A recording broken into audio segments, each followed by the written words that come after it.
Hello friends, एक बार फिर आपके लिए एक वीडियो काम की वीडियो लेके कंप्यूटर रिलेटेड हाजिर हूँ। और मेरी ये जो कंप्यूटर रिलेटेड वीडियोस हैं ये मेरे स्टूडेंट्स के बहुत काम आ सकती हैं अगर वो ये सारे की सारी वीडियोस देखें। और लिंक्स मौजूद हैं मेरे चैनल के ऊपर, जो है वो अलग से प्लेलिस्ट बनी हुई है।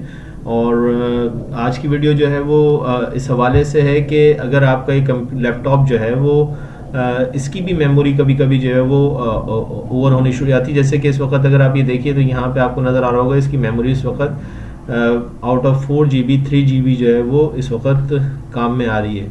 इट मीन्स कि इस अच्छी खासी जो है वो इस वक्त मेमोरी लैपटॉप यूज़ कर रहा है। उसकी वजह ये है कि इसमें बहुत सारी विंडोज़ खुली हुई हैं, जिसकी वजह से कि बहुत सारे जो फंक्शन हैं वो खुले हुए हैं और इस वक्त आप देख नहीं सकते हैं। बहरहाल ये सारे के सारे फंक्शन इसमें खुले हुए हैं।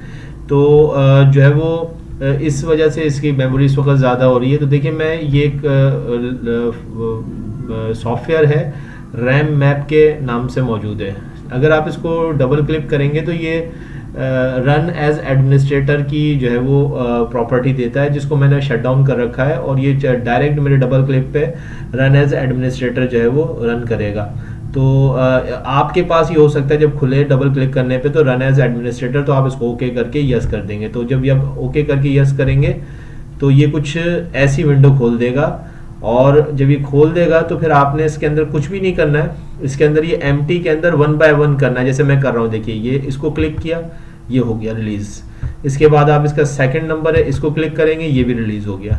इसके बाद आप नंबर 3 इसको क्लिक करेंगे तो ये थोड़ा सा हैंग होगा, 1 सेकंड 5-10 सेकंड के लिए हैंग होगा। उसके बाद ये देखें रेड हो रहा है, नॉट रिस्पॉन्डिंग कह रहा है। लेकिन ये जैसे ही इसको वो होगा, रिस्पॉन्ड करेगा, ये क्लोज हो जाएगा।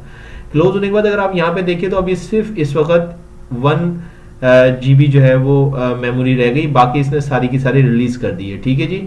तो ये इस तरीके से आप बहुत आसानी से अपने रैम को जो है वो रिलीज कर सकते हैं। अब आप देखिए सिर्फ 1 GB जो है वो ये यूज कर रहा है। इसको डाउनलोड कहाँ से करना है, इसका डाउनलोड लिंक मैंने अपनी वीडियो के डिस्क्रिप्शन बॉक्स में डाल दिया है। ये एक बात आपको जाते थे बता दूं कि ये माइक्रोसॉफ्ट की ऑफिशियल सॉफ्टवेयर है, तो इसको ज़रूर इंस्टॉल कीजिए। ये कोई बेकार किस्म की सॉफ्टवेयर नहीं है, माइक्रोसॉफ्ट रिकमेंड करता है। माइक्रोसॉफ्ट की ऑफिशियल वेबसाइट से ये मैंने डाउनलोड की है, तो इसको आप ज़रूर अपने पास रखिए। ये आपके काम आएगी, आपके लैपटॉप के अंदर होना लाजमी है, ज़रूरी नहीं लाजमी। Thank you.